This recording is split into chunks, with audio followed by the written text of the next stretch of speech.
A gentleman from Mr. Georgia. Chairman, I want to thank the gentleman from Colorado for his comments about the giving time for some of these write-downs to be absorbed. And I'd like to urge our subcommittee chair, Ms. Capito, to do a hearing on that, because from talking to the bankers all across this country, I feel like probably half of these closings could have been saved if these banks had been given more time to write down these losses rather than taking an immediate loss at a time when it was so hard to raise capital for these banks, and at a time when the housing markets and other real estate especially was headed south. So I really appreciate that concern that you have. And if you talk to bankers, I think they will tell you that that's the number one thing that would help save some of these community banks,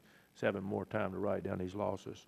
But Mr. Chairman, once again, I want to thank you for bringing this bill to the markup and for all the support of everybody for uncovering the causes of these bank failures. I also want to thank my colleague, Mr. Scott from Georgia, and Ranking Member Maloney for their support and co-sponsorship of this amendment.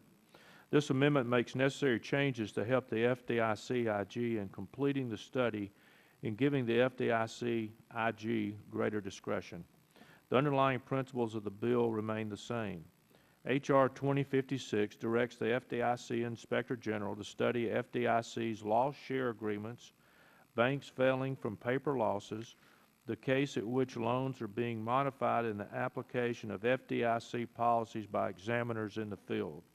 This committee and those states with high numbers of bank failures deserve to know why their banks are failing. I have always understood that some banks should have failed. However, in 3 years, 67 banks in Georgia have failed, including 2 this past Friday. Georgia is not alone. 10 states that I've mentioned before have had at least 10 failures since 2008. Sadly, these states have also got some of the highest unemployment numbers and foreclosure rates in the country. If you look at these failures as a percentage of total banks headquartered in the state, the numbers are even more dire for Nevada and Arizona. In Nevada, 40% of their banks have failed. For Arizona, 30% of their banks have failed. And once again, Georgia's not far behind, with 25% of our banks failing since 2008. The amendment I'm offering here improves the underlying bill in 3 ways. First, the amendment helps clarify intention and provides the FDIC-IG with greater direction in carrying out the study. The amendment will also add 2 more areas of focus for the study: appraisals and capital.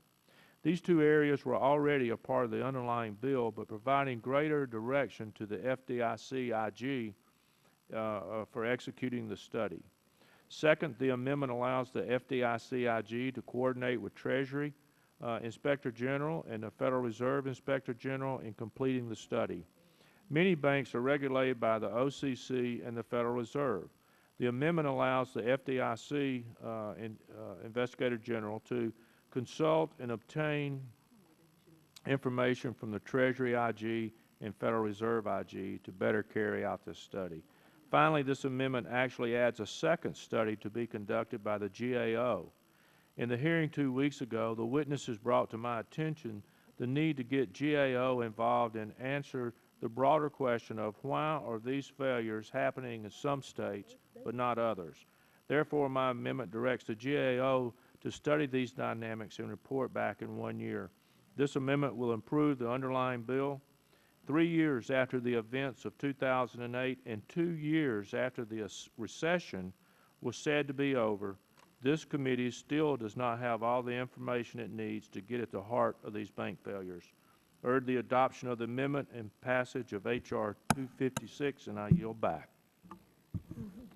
Thank you.